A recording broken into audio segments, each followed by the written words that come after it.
Mind management, not time management. Things are not difficult to make, what is difficult is putting ourselves in the state of mind to make them. Konstantin Brancusi. There's only 24 hours in a day. The conclusion we're supposed to draw from this common observation is, if there are only so many hours in a day, you should make the most of each of those precious hours. Time management, it seems, is critically important. When you start managing your time, you find you really are getting more done. You're keeping a calendar, so you don't forget things. You're rebuilding routines, so you can get repeating tasks done faster. You're relearning keyboard shortcuts for the apps you use every day. You may even start saying no to some opportunities, so you can make better use of your time. But it becomes harder and harder to get more out of your time. Your calendar becomes jam-packed with a kaleidoscope of colored blocks. You start speed reading, and listening to audiobooks and podcasts on 3 speed. You start cutting out all but the most essential activities that move you toward your goals. No more lunches with your friends, you'll eat at our desk. Next, you figure, you can get more out of your time if you do 2 things at once. So you start multitasking. You're checking your email while brushing your teeth. You're holding conference calls while driving to work. You start searching for extra bits of time, like loose change under couch cushions. You used to sleep 8 hours, but now you'll sleep 5. You heck emails at family dinners. You can steal extra hours of work on your laptop after everyone in the house has gone to bed. You're tired all the time. There's not enough coffee in the world to keep you going. Your anxiety levels are sky high, and you're becoming forgetful. You're always in a rush. With each new tactic you learn, each new life hack, each new shortcut, life gets more hectic. You would start outsourcing some of the load. Beauty, you're so busy and so exhausted, you can't even explain what's keeping you so busy. The harder you try to get more out of your time, the less time you have. Even if you did have the time, you wouldn't have the energy. Until one day you realize, there's only 24 hours in a day. Maybe that doesn't mean what I thought it meant. I thought it meant I should get the most done in the least amount of time possible. What I'm learning is, if there's only 24 hours in a day, that means there's a limit. I can only get so much out of my time. Time management is like squeezing blood from a stone. This story is not too different from my own. For my entire adult life, I have been a productivity enthusiast, with time management as one of my key strategies for getting more done. It started in college. As a graphic design student, I learned all the keyboard shortcuts for Photoshop. I used training software to learn to type faster. When I graduated and got a job, I constantly experimented with different ways of keeping a to-do list and prioritizing my tasks. I pontificated with any colleague who would listen about how to cut down on the number of emails in my inbox. One thing I loved about working in Silicon Valley was that there was no shortage of tech geeks with whom I could swap tips on the latest productivity apps. Eventually, I ran out of ways to get more done in less time, and my quest went on a detour. That led me to embark on the adventure I'm sharing in this book. 4 years ago, I found myself sitting on the bare hardwood floor of my apartment in Chicago, eating lunch from a takeout container with a plastic fork. I had no furniture, no plates, no silverware. I had sold my last chair to some guy from Craigslist 15 minutes prior. I was about to embark on my most audacious productivity experiment. As I looked around at the 3 suitcases which housed my final remaining possessions, and the painters erasing from the walls any trace that I had lived there for 7 years, I was trying to wrap my head around the fact that night, I would fall asleep in another country. For the foreseeable future, I would be a foreigner, an extranjero, in a land with a checkered history, where I barely spoke the language. It all started, 6 years earlier, with an email. It was the kind of email that would trip up most spam filters. I wasn't being offered true love, millions of dollars from an offshore bank account, or improved performance in bed. He was being offered a book deal. I had never thought of myself as a writer. In fact, I hated writing as a kid. As I considered accepting that book deal offer, every author I talked warned me, writing a book is extremely hard work, with little chance of success. But I figured, how hard can it be? And signed my first literary contract. I didn't know how to write a book, but the most obvious method was time management. I needed to make sure I had the time to write the book. In an attempt to meet my tight deadline, I used every time management technique I could think of. I scheduled writing sessions on my calendar. I developed a morning routine to start writing as quickly as possible after waking up.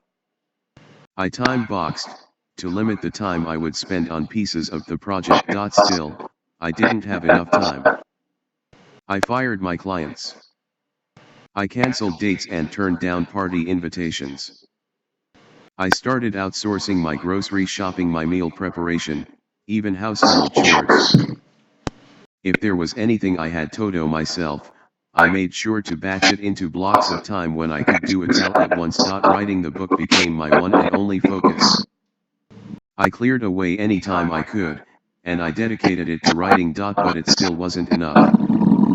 I spent most of my day hunched over Mickey board, rocking back and forth in agony. I felt actual physical pain in my stomach and chest. My fingers felt as if they had been overtaken by rigor mortis. I struggled to write even a single sentence. I was spending plenty of time on my book, but I wasn't getting anything done. My case of writer's block was so bad that weeks after signing my contract, I accepted a last-minute invitation to go on a retreat to Costa Rica. Logically, it wasn't the best use of my time, but I desperately hoped that a change of scenery would work some kind of magic. A few days into the trip, I was more worried than ever. According to my contract, if my manuscript wasn't 25% finished within a few weeks, the deal was off. Yet I still hadn't written a single word. Unless a miracle happened, I would write a check to the publisher to return my advance, and I would humiliatingly face my friends, family, and blog readers to tell them I had failed. Does that sound like a lot of pressure? I went for a walk, so I could feel sorry for myself, by myself. I was dragging my feet down the gravel road, head hung down and arms crossed over my chest. How could I be so foolish? I wondered. Not only had I committed to writing a 50,000-word book, with detailed illustrations despite having little writing experience beyond a few blog posts, but I had wasted time and money going on this retreat. Then, I heard someone call out. I looked up, and on the next road over was a man waving and yelling, "Como estás?" I had briefly noticed Theman moments before. His fists had been wrapped around the simple wire sofa fence, his arms stretched out in front of him as he leaned back in ecstasy, singing to himself. I had felt vaguely embarrassed for him, assuming he didn't know someone else was around. As the man motioned for someone to come to him, I hesitated. It looked as if he was motioning to me, but that seemed unlikely. Yet I looked around and saw nobody. I had just passed a fork in the road, and the fence the man stood behind was on the other side of the fork. I didn't want to backtrack, because I felt I should return to the house and try to write. But I felt rude for ignoring his friendly invitation. So, still not sure what he wanted, I reluctantly retraced my steps and walked over to the man. What followed was the first conversation I ever had entirely in Spanish. Though, I'm using the word conversation loosely. The man, Diego Washi's name, taught me the words for the sun, the beach, the rain, and the sea. It turned out Diego just wanted to chat. My conversation with Diego was refreshing. I was used to everyone ignoring each other on the crowded streets of Chicago, but here was a man who wanted to talk to someone on the next road over about nothing in particular. I was suddenly in such a relaxed state of mind that, after bidding Diego farewell, it was several minutes before I noticed I was going through wrong way. I had continued down Diego's side of the fork in the road. When I realized this, I panicked at the prospect of getting lost in a foreign country, but then I shrugged it off and decided to keep going. It turned out I got back to the house just fine anyway. Between the pep talk I had gotten from my friend Noah Kagan, as described in my book, The Hard to Start, and my conversation with Diego, I felt as if I had turned over a new leaf. I set my laptop on a desk in the interior balcony of the house. There, looking out at the sapphire blue Pacific Ocean, I had my first breakthrough writing session. What once seemed impossible, now seemed easy. After an hour of writing, I had missed off a chapter drafted. It suddenly seemed as if I might make my deadline after all. That random conversation on a gravel road in Costa Rica became the seed of an idea that would eventually drive me to sell everything I owned and buy a one-way ticket to South America. I had discovered that making progress on my first book wasn't so much about having the time to write. It was about being in the right state of mind to do the work at hand. I had discovered that today's productivity isn't so much about time management as it is about mind management. Welcome to the creative age. The shift didn't happen overnight. Throughout the course of writing my first book, I still got stuck all the time. But it became abundantly clear that I had picked the low-hanging fruit in managing my time. There were instead opportunities to be more productive, with less pain, in managing my mind. After all, why was it that I was banging my head against the wall 12 hours a day? Why was it that, seemingly out of nowhere, I would suddenly start making progress? Sometimes, I would do an entire day's writing in only 15 minutes. The only problem was, I had to sit at my keyboard all day to find that 15-minute window in which writing would suddenly come easily. If only I could sit down, do that 15 minutes of writing, and get on with the rest of my day. I thought. I'm sure you've experienced this before. You were working hard on something, but not making progress. Maybe you were writing a book, maybe you were learning a language, or maybe you were simply making a tough life decision. You kept pushing, but it felt as if you were getting nowhere. You abandoned the project multiple times. But then, as you were on the edge of burning out, everything clicked. You had a fruitful writing session, you suddenly understood your new language, or that decision that once seemed impossible now seemed easy. Writing my first book was a creativity pressure cooker. That's what it took for me to realize that I needed to manage my mind, instead of my time. But as I reflected on the experience, I saw that this also applied to other aspects of my life and work. In my career as a designer, I had often spent weeks thrashing about, sure I would never reach a solution, only to have that solution appear out of nowhere. As an entrepreneur, I had struggled to choose a direction, only to have the best choice become clear after sleeping on it. As a marketer, I had agonized over how best to expend limited resources, only to later feel confident about my cohesive plan. I could see parallels in learning to dance salsa, play guitar, or speak Spanish, even in making big life decisions. Most people's idea of productivity is to be able to produce a lot of something. To do a lot. Follow a series of steps, and you're done. Do it over and over again. But, more and more, if it can be completed in a series of steps, there's no point in doing it. AI and automation are poised to eliminate 40 to 50% of jobs within the next decade or two. It's the jobs in which people follow a series of steps that are the most at risk. AI expert Kai-Fu Lee says it's the optimization-based jobs that will be taken over first. Jobs such as loan underwriters, customer service representatives, even radiologists. Jobs that involve what Lee calls narrow tasks, such as finding the ideal rate for an insurance premium, maximizing a tax refund, or diagnosing an illness. Tasks involving optimizing data will be the first to go. Which jobs are safe from the reach of AI? According to Lee, it's the jobs that require creativity. When many people think of creativity, they think of watercolor paintings or macrame. But creativity expands way beyond those examples. Scientists who study creativity define it as coming up with something both novel and useful. According to Lee, if you have to think across different subjects, if you'll work in an unstructured environment, or if the outcomes of your work are hard to measure, the work you do will be relevant far into the future. These days, the mental work that matters isn't about following a series of steps. It's about finding your way to a novel and useful solution. Each November, aspiring writers set out to write a novel, the book kind of novel, in a month. It's a collective event called NaNoWriMo, short for National Novel Writing Month. Since 2013, in parallel to NaNoWriMo, computer programmers have been participating in NaNoGenMo, National Novel Generation Month. They try to generate novels using code. In the 2019 NaNoGenMo, some novels were written by an AI model once considered too dangerous to be released to the public. Yet the novels were still not even close to making sense. In fact, this AI model could hardly write a coherent sentence. AI expert Janelle Shane tweeted, "Struggling with crafting the first sentence of your novel? Be comforted by the fact that AI is struggling even more."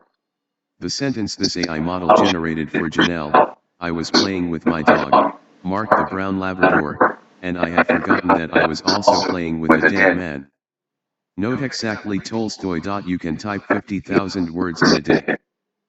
A computer can generate 50,000 words faster than you can blink. Yet, you can think up a 50,000 word novel in about a month. A computer can't do it at all. Your edge as a human is not in doing something quickly. No matter how fast you move, a computer can move faster. Your edge as a human is in thinking the thoughts behind the doing. As entrepreneur and investor Naval Ravikant has said, "Earn with your mind, not your time." This is true if those thoughts become the words in a novel, or if those thoughts help you learn a new skill that you add to your repertoire. It's true if you're an entrepreneur building a world-changing startup, or a social worker helping a family navigate the benefits available to care for an aging parent. Yet many of us approach productivity today as if it's the speed of production, not the quality of our thinking, that matters. You could trace this attitude back to Frederick Taylor. More than a century ago, Frederick Taylor revolutionized productivity. Today, the remnants of Taylorism, as his methods came to be known, are ruining productivity. The end of time management. As the 19th century was turning to the 20th century, Frederick Taylor grabbed a stopwatch. He stood next to a worker, and instructed that worker on exactly how to pick up a chunk of iron. Bend in this way, grab the iron in this way, turn in this way. Over and over. Taylor tweaked the prescribed movements, until he had the perfect combination of movements for moving a chunk of iron efficiently. As if he were programming computers, Taylor then taught those prescribed movements to the other workers in the yard at Bethlehem Steel. Their productivity skyrocketed. It quadrupled, in fact. Scientific management, aka Taylorism, was born. Taylorism swept through the industrial world, and brought productivity forward by leaps and bounds. What we now think of as time management is a child of Taylorism. Before Taylorism, workers weren't thinking about time. When most of the population was working on farms, they weren't deciding what to do and when to do it based upon the movement of a stopwatch hand. They were asking themselves when the sun would rise or set, when it would rain, or when the first frost would come. When would the cornstalks be up to your knees or waist or chin? These questions were not questions of seconds or minutes or even hours. They were questions of days and weeks and sometimes months or years. Most of the day, most people didn't even know what time it was. Taylor's big contribution to productivity was that he thought of time as a production unit. Add more time, get more output. Add more work within that time, get more output. What Taylor did was fill the available time with most efficient movement possible. When he taught those movements to every worker in the steel yard or in the factory, it made them more productive. Today, we still think of time as a production unit. This attitude is so ingrained in our culture that we're hardly aware of it. It's the water that we, the fish, swim in. We wake up to an alarm. We've tweaked our wake-up time so that we can wake up as late as possible, and still get to work on time. As we drive to work, our navigation system calculates exactly how long it will take, given the traffic conditions, for us to arrive. At work, we diligently fill out our time sheets, so our employer can bill clients for our time. If you're reading this book on an e-reader, there's probably an estimate at the bottom of the screen telling you how long it will take to finish this chapter. Everything around us is set up with the assumption that time is extremely valuable. That whatever your goal, if you reach it in less time, that's a good thing. That if you spent time on something, that means you performed a valuable service. Time is money, as they say. But there's something we're forgetting when we treat time as if it were money. Even Taylor knew this fundamental truth. It's that any production unit has its limits. Exploit any resource enough, and you'll eventually stop getting benefits. Taylor was filling his workers' time with efficient movement. But Taylor noticed that if he tried to fill all of his workers' time with efficient movement, he didn't get what he expected. If he wanted to get a full day out of a worker who was moving chunks of iron in the yard, Taylor needed not only to prescribe movement to that worker, Taylor also needed to prescribe rest to that worker. So, at some point, time was no longer the only resource where Taylor took time wise. Taylor had to leave some time empty to truly get optimal output from his workers. There's a concept in economics known as the point of diminishing returns. That's the point at which each additional production unit doesn't get you the same output as the previous production unit. Say your worker moved 5 chunks of iron in 10 minutes. In the next 10 minutes, he only moves 4 chunks of iron. The worker is tired, and can't keep up. The return you're getting for each additional production unit is diminishing. There's a further concept in economics beyond the point of diminishing returns. It's the point of negative returns. This is where the additional production unit doesn't just bring you lower returns than the previous production unit, it actually causes your total output to be less than if you had not added that production unit at all. Say instead of the worker moving 5 chunks of iron in 10 minutes, you order him to move an incredible 8. But after an hour of working at this pace, the worker collapses on the floor. If you hadn't been such a greedy boss, the worker could have worked all day, and moved a lot of iron. But now, he's already exhausted. It's relatively simple to use time more efficiently when you're following a series of steps. Experiment with filling time with those steps, and you'll find the right mix of work and rest. But in today's world, where creative thinking is key to being productive, you can't get more output simply by optimizing time. Still, in this demanding and fast-paced world, it's as if we have no choice but to cram our schedules, to multitask, and to always be in a hurry. Any opportunity we can find to do things faster, with less waiting, or to kill 2 birds with 1 stone, we have to take it. This has driven us to time worship. Time worship. Time has become our God value. Author Mark Manson describes a God value as the top of our value hierarchy, and the lens through which we interpret all other values. Our God value is the most important factor by which we decide to choose one thing over another. As time worshippers, saying yes to a meeting invitation that fills empty space on our calendar is clearly better than leaving that space empty. More events in less time is better. And we can't imagine what we'd do with empty space on our calendar. As time worshippers, struggling once again to speed read seems worth it because moving your eyes over more words in less time is clearly better than moving your eyes over fewer words in more time. Never mind if we immediately forget what we've just read. Never apply it to our lives. And kill any pleasure we once took in the act of reading. As time worshippers, when we're multitasking, it at least feels as if we're doing more things in less time, even if research shows we're merely wasting time and energy switching between tasks over and over. Our time worship drives us to do strange things to save time. There's an app called Exit Strategy, which helps New Yorkers save time while riding subway. Exit Strategy shows you which subway car to get on so that when you reach your destination, wait for it, you can exit the station faster. It sounds like an obscure idea, but Exit Strategy has earned its developer a small fortune. In my college dorm, I had a neighbor who was running every time I saw him. The first time I saw him, I thought he must be in a rush. But the 100th time, I figured something must be up. When I finally did get to ask him, when he wasn't running, why he was always running, he reasoned, it saves time. Not surprisingly, he was an engineering major. I'm no stranger to employing weird tactics myself in order to save time. Are you ready for this?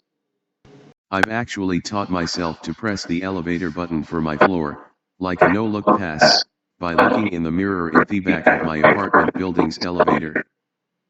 I save a tiny amount of time because I don't have to turn around before I press the button. Saving time is not without value. According to Exit Strategy, burying your face in their app will shave minutes off every subway trip, emphasis mine. I estimate that my ingenious no-look elevator button press saves me a grand total of 2 seconds a week. I suppose my neighbor did save time and got exercise, while running all over campus, but what did he do if he saw a friend? Decide that stopping and talking for a minute would be a waste of time. To each their own, but time worship permeates American culture, affecting the way others treat you, no matter how much you try to forget about time, that friend who always shows up late because he can't risk being early. The waiter who slams down the check before you've finished chewing your last bite, then hovers over your table impatiently. The woman behind you in line at the supermarket who loudly groans after you commit mortal sin of stealing 3 seconds from her day by dropping your credit card. The root of all of this incivility lies in praying to the false god of time. When you choose a god value, all your decisions optimize for oneting, at the expense of everything else. What other things could you think about or do while leaving a subway station at a normal pace? What valuable college relationships did my neighbor miss out on by running all the time? Which neighbors would invite me to parties if I didn't make a fool of myself in the elevator? You can cut calories toward a healthy diet, but at some point you've cut too many calories. You can save time toward a productive life, but at some point you've cut too much life. 30% of working Americans are apparently so short on time that they now get less than 6 hours of sleep. That reduction from the recommended 8 hours is not only enough to kill their creativity. It also increases their risk of high blood pressure, diabetes, obesity, cancer, and other serious illnesses. Additionally, it leaves many with no choice but to consume copious amounts of caffeine, driving a downward spiral of less restful sleep, stunted memory formation, and further health risks. When you save time, keep it. As desperate as we are to get more out of our time, as if our hourglasses were filled with golden dust, it's surprising how little respect our culture has for time. People are actually offended if you leave time unplanned for, unused, or empty. We say people with time-consuming hobbies or interests shave too much time on their hands. While that time is on their hands, apparently they should fight it, perhaps by using the practice of time boxing. If they still can't pound something productive into the empty time on their schedule, they should do more than fight time. They should kill time. Yet when someone has the opportunity to steal some of our time, they change their tune. We have the gall to refer to unused time as free time. Do we call our unused money free money? No. Ironic, in a world where time is money. Time is apparently money when your boss is using it, yet somehow it's free time when it's left over for you to use. Most companies allow co-workers to see each other's calendars, for the sake of seeing that unused time. That way, Others can fill gaps in our day by scheduling meetings. Entrepreneur and author Jason Fried cleverly calls it calendar Tetris. Our time is free for them to take. This practice is so widespread, there's now an app called Look Busy, which fills your calendar with fake events, so your co-workers can't steal more of your time. This flippant regard for people's time is perpetuated by the false notion that time is a commodity. Time management wisdom will tell you that once time has passed you can't get it back. Here comes a counterintuitive concept, so you might need to read it twice. Time you don't use now pays dividends in the future. Consider that Bill Gates came to the realization that Microsoft should create its first web browser during one of his think weeks in a secluded cabin. Or thought Google's greatest products, including Gmail and AdSense, were created during the 20% time when engineers could work on whatever they wanted. If those examples are still too industrious to convince you, consider that Stephen King recommends novelists put their first draft in a drawer for 6 weeks before daring to review it. That Elizabeth Bishop took such long breaks on projects that 20 years elapsed between her starting and finishing one of her poems. And that Malcolm Gladwell says the first task of a writer is to create enough space and time for writing to emerge. Catch 22 author Joseph Heller would often lie down and just think about the book all afternoon, daydream, if you will. George Carlin recommended that everyone do a little daydreaming. Just sit at the window, stare at the clouds, he said. It's good for ya. His own advice helped him become one of the greatest stand-up comedians ever, by anyone's estimation. Or consider that Marisol would sit so still for hours at a time, like one of her sculptures, that spiders built webs between her arm and torso on a regular basis. As the color purple author Alice Walker said, in order to invite any kind of guest, including creativity, you have to make room for it. When we have extra money, we save a nest egg. That nest egg will earn interest and become more valuable in the future. As these examples clearly illustrate, the time we leave unused in the present can have the same effect. Time spent doing nothing today reaps benefits tomorrow. So, when you save time, keep it. Clearly, our use of time management has surpassed the point of diminishing returns, and the point of negative returns. To do the creative thinking we need in today's world, we need a different way of getting things done. The two false assumptions of time management. The time management paradigm makes two false assumptions that are at odds with what it means to be productive in today's world. The first false assumption time management makes is that time management treats time as a commodity. Everyone has the same 24 hours in the day, you'll hear people say. It's as if you could line up those hours like bushels of corn, or blocks of frozen orange juice concentrate, each unit the same as the previous unit. But that's far from true. A few years after writing my first book, I worked with behavioral scientist and predictably irrational author Dan Ariely.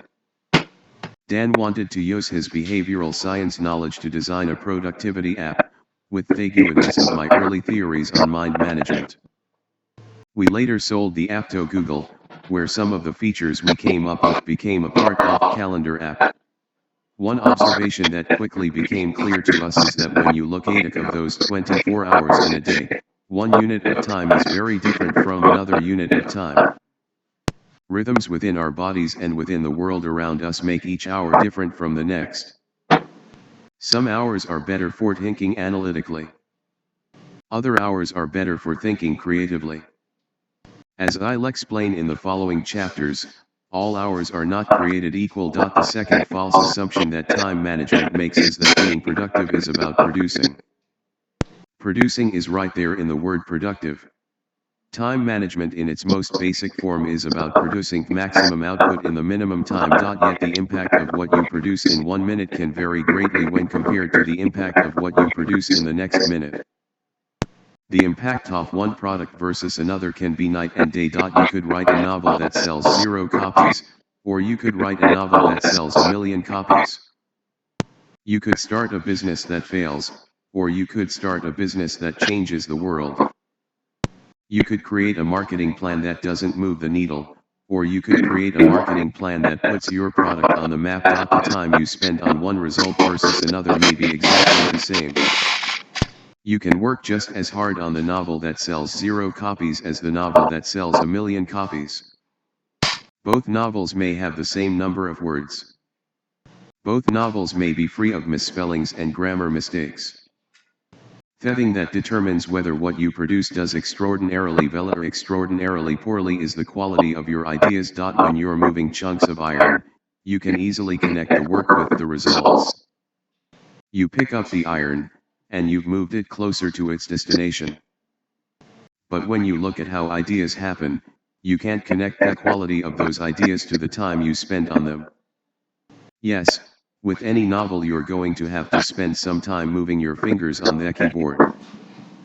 But the juicy idea behind a novel that sells 1,000,000 copies may come out of nowhere. Neuroscientists can give people a creative problem to solve. In an instant, as I'll talk about more in the next chapter, those people can go from having made no progress on the problem, to solving the problem. You can see the aha moment in their brains. It takes no time to have an idea, yet you have that idea in that instant because of things you did long before.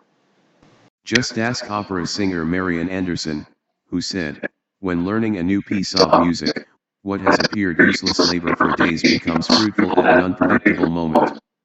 In creativity, unlike in moving chunks of iron, action and result are hard to connect. Maybe your brain is better suited to having an idea because you took a vacation last month. Maybe it's because you got a massage a couple days ago. Right before you had the idea, a woman walked by wearing a funny-looking hat, and that sparked the moment of insight. Yet the true seed of the idea may be a book your mother read to you when you were 5. The idea appeared to come randomly. But your past knowledge and experience mixed with the right mental conditions set the stage for the idea to happen. As the great sculptor Constantine Brancusi said, "Things are not difficult to make, what is difficult is putting ourselves in the state of mind to make them." Being productive today isn't about typing faster so you can write more words in less time, or shoehorning as many meetings into your schedule as possible. Like planting a seed in nutrient-rich soil, and feeding it the water and sunlight it needs in order to grow, today's productivity is about creating conditions within your mind to have valuable thoughts. Being productive today isn't about time management, it's about mind management. Beyond time management. Fortunately, some productivity experts have taken us beyond the time management paradigm, recognizing that not all time is created equal, and that you can get wildly different results from the same time investment. You can prioritize what you will and won't spend time on with the Eisenhower method of choosing the not urgent but important over the urgent but not important, as made famous by Stephen Covey's 7 Habits of Highly Effective People. You can choose to do the few things that bring you most of their results, using the 80/20 or Pareto principle, as popularized by Tim Ferriss's The 4-Hour Workweek. You can cut out all but the most essential things in life, as espoused in Greg McKeown's Essentialism. Additionally, some experts have already built the foundation for mind management. My personal favorite productivity system, David Allen's Getting Things Done, helps free up your creative energy by putting all the inputs in your life into a trusted system. It's what Maura Thomas would call attention management. More recently, Cal Newport identified that in an age with unprecedented sources of distraction, it's those who can cultivate deep work who will get an edge. All these ways of thinking about productivity are valuable in their own way. Even time management is valuable, up to a point.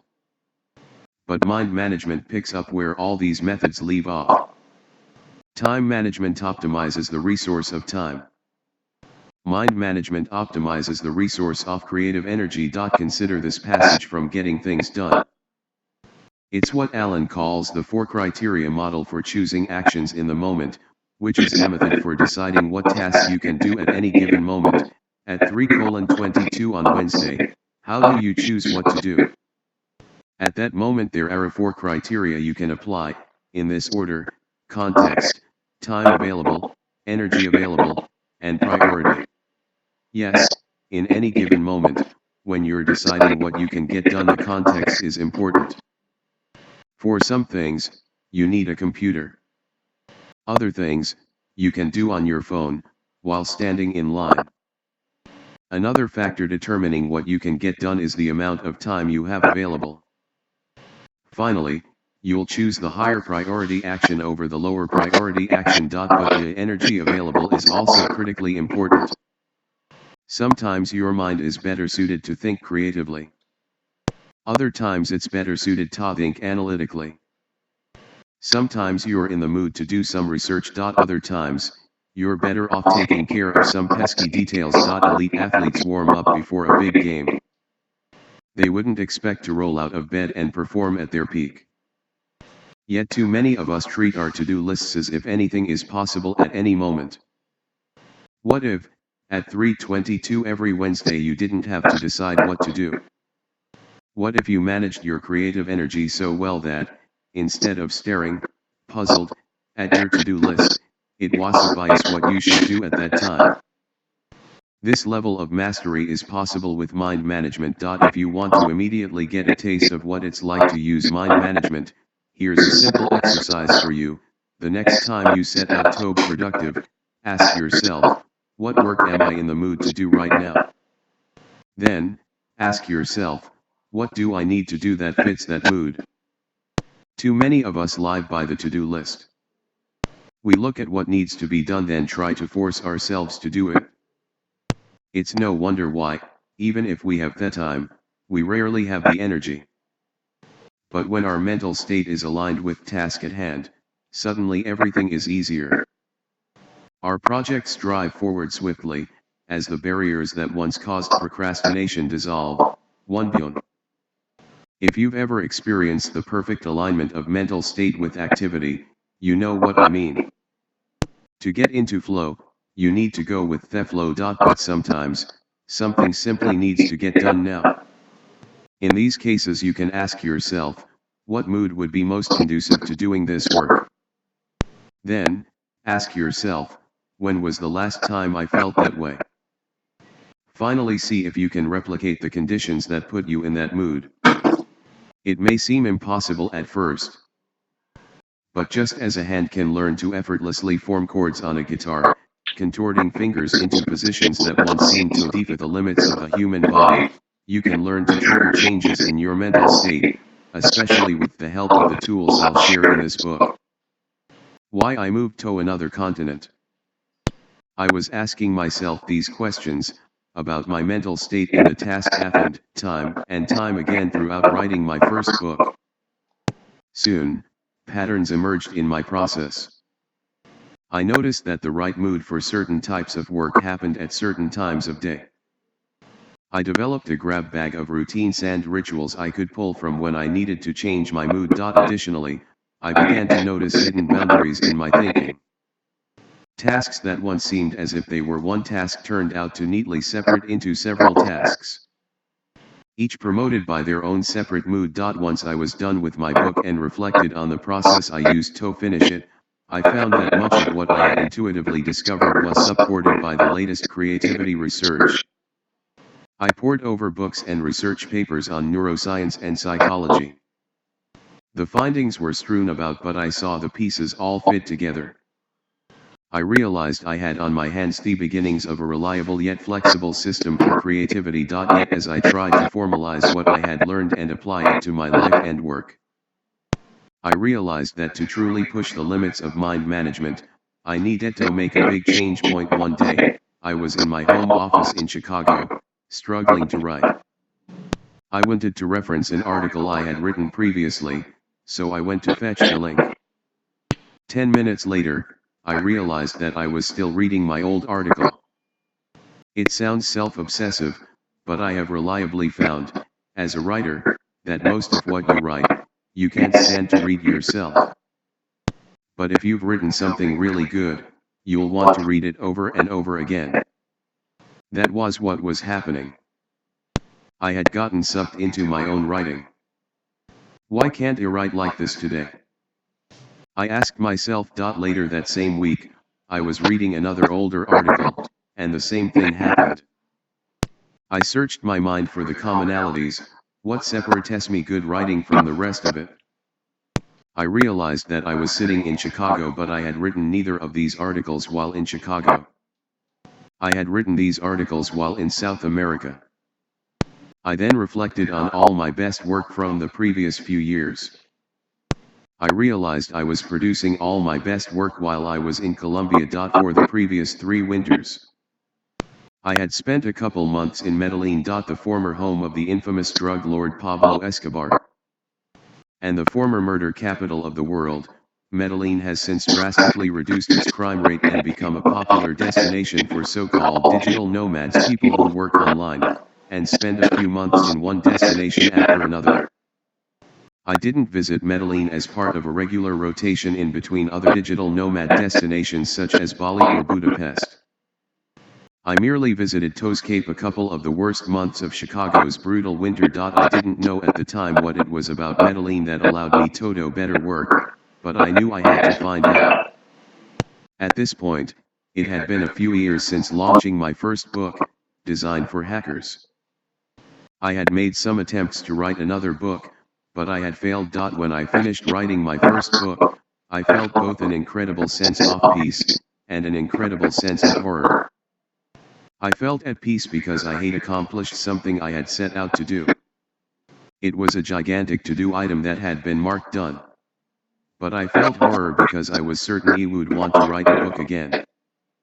In the wake of the project lay a trail of loneliness, depression, and neglected relationships. There was no way I could repeat that process.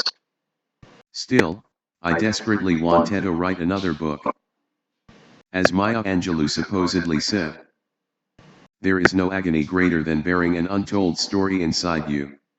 Yet Viktor Frankl, who suffered the horrors of concentration camps, paraphrased Nietzsche by saying anyone who discovers their creative work knows the why for his existence, and will be able to bear almost anyhow. By accident, I had discovered the why for my existence. I wanted to write books. But I had already bared a painful and self-destructive how, a how that I knew was ultimately counterproductive. If I wanted any chance at a happy life, and if I wanted any chance at doing better work, I needed to change something about my how. So, I set out to make the best possible use of my creative energy. To do so, I needed to move to another continent. From a time management world to a mind management world. In this book, I share a cohesive and flexible system for managing creative energy. This is my proposal to humanity to let go of the notion that we can squeeze more from our time. Instead, let's think about how to get more from our minds. We'll start, in the next chapter, with the single building block of creative thinking, the moment of insight. If we understand what a creative insight is, and how insightful thinking differs from analytical thinking, we can know how to create the conditions for insight to happen. We'll find your creative sweet spot, so you can do your best creative thinking when the time is right. Then, we'll break down the creative process. Creative work is so unpredictable because progress doesn't happen linearly. Instead, our creative projects iterate through the 4 stages of creativity. If we learn what these stages are, and how to create room for them, we can stop struggling to achieve solutions, and start letting those solutions come to us. Then, we'll talk about mental states. Just as there are many hours in the day that you use to manage your time, there are various mental states that your mind inhabits. I've identified 7 mental states that effortlessly move creative projects forward. I'll show you what those mental states are and help you identify how to match your mental state to the task at hand, or vice versa. Next, we'll learn how to leverage the power of creative cycles. You learn to see the natural ups and downs in the creative process, and the natural ups and downs in your own creative energy, as well as in the world around you. By timing your efforts according to creative cycles, you'll make more progress with less sweat. Then, we'll wrap all of this into creative systems. Creative systems turn your projects into repeatable systems that are flexible enough and that provide enough space to account for the fickle nature of creative thinking. You'll learn how to design creative systems that allow you to do some of your best thinking when you aren't actively thinking, and that feed into one another, turning tiny actions into big outcomes. You can plan the perfect system, but it's only useful if it can stand up to the unexpected and unplanned. In the final chapter, you'll learn about creating in chaos. Learn how to keep your projects moving forward when life's inevitable chaos gets in the way. In fact, learn how to recognize the creative opportunities presented by that chaos, and capture and cultivate those opportunities to make use of them the next time you're racking your brain for ideas. I'm not a professor at an Ivy League university. I'm not a productivity consultant. I'm not a journalist for a major newspaper. Nor do I aspire to be any of these things. I'm just another creative, trying to make my ideas real before I leave this world. As with all of my books, I'm writing it to solidify these concepts in my own mind, and hopefully help you while I'm at it. So, I'll be presenting these concepts the same way I discovered them, through my own experiences. I'll take you along on my journey, from the soaring skyscrapers of Chicago, to the rolling green hills of Colombia, to the blistering desert heat of Arizona. You'll be there with me from my highest highs to my lowest lows. I don't expect this will be like any productivity book you've read before. It will make you laugh, and it might even make you cry. I know writing it did both for me. You don't have to move to another continent to start managing your mind instead of your time. Consider me the subject of an experiment, of which you can now reap the benefits. It would have been impossible for the average American, living in American culture, to live according to what Edie's covered in the process of building this system. If you want to kill creativity, get 5 hours of sleep a night, fight traffic for 2 hours a day, and start each day with a piping hot thermos of a psychoactive drug. This is the unfortunate and inescapable reality of most Americans today. Some of what I present may seem impossible in today's time management world. Consider this book a blueprint for the future, my proposal for us to ease back on our time management world, and start building a mind management world. It won't be a cultural shift that we can all make at once. Implement what you can from this book. One day, I dream that workplaces, schools, and public spaces will start working not according to what gets the most output out of the least amount of time, but instead according to what contributes to the appropriate mental state for what we're trying to achieve. We'll stop forcing adolescents to go to school early in the morning, when their biological clocks still want them to be in bed. We'll let go of time worship and stop making decisions because it's the most efficient use of every resource except creative energy. Employers will stop forcing people to work in noisy, open office environments, vulnerable to interruptions that can break any state of focus they might be able to achieve. We'll start showing respect for the invaluable resource of creative energy. Let's return now to the beginning of my experiment in redesigning my life to manage creative energy, instead of time. To prioritize creativity, I needed to intimately understand creativity, and to find where my best ideas lie. I needed to find my creative sweet spot. It wasn't until after I moved to Colombia that I realized exactly what made it the perfect place to manage my mind. CHAPTER 2. Creative sweet spot. 4.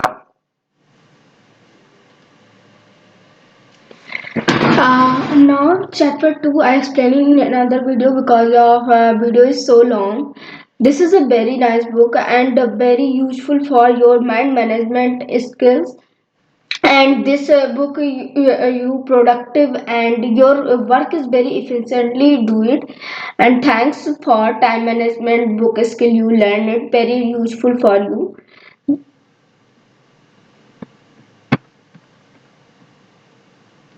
This book have a total, you see, 7 chapters. DC 7 chapters, but I only provide a 2 chapter because of video is so long. Then I provide a next video. Keep liking and share, and my video is helpful. Then like, share, subscribe, and Learning skill is very important. You read book and you read technologies, new skills, because of skills is very important for us. Thank you.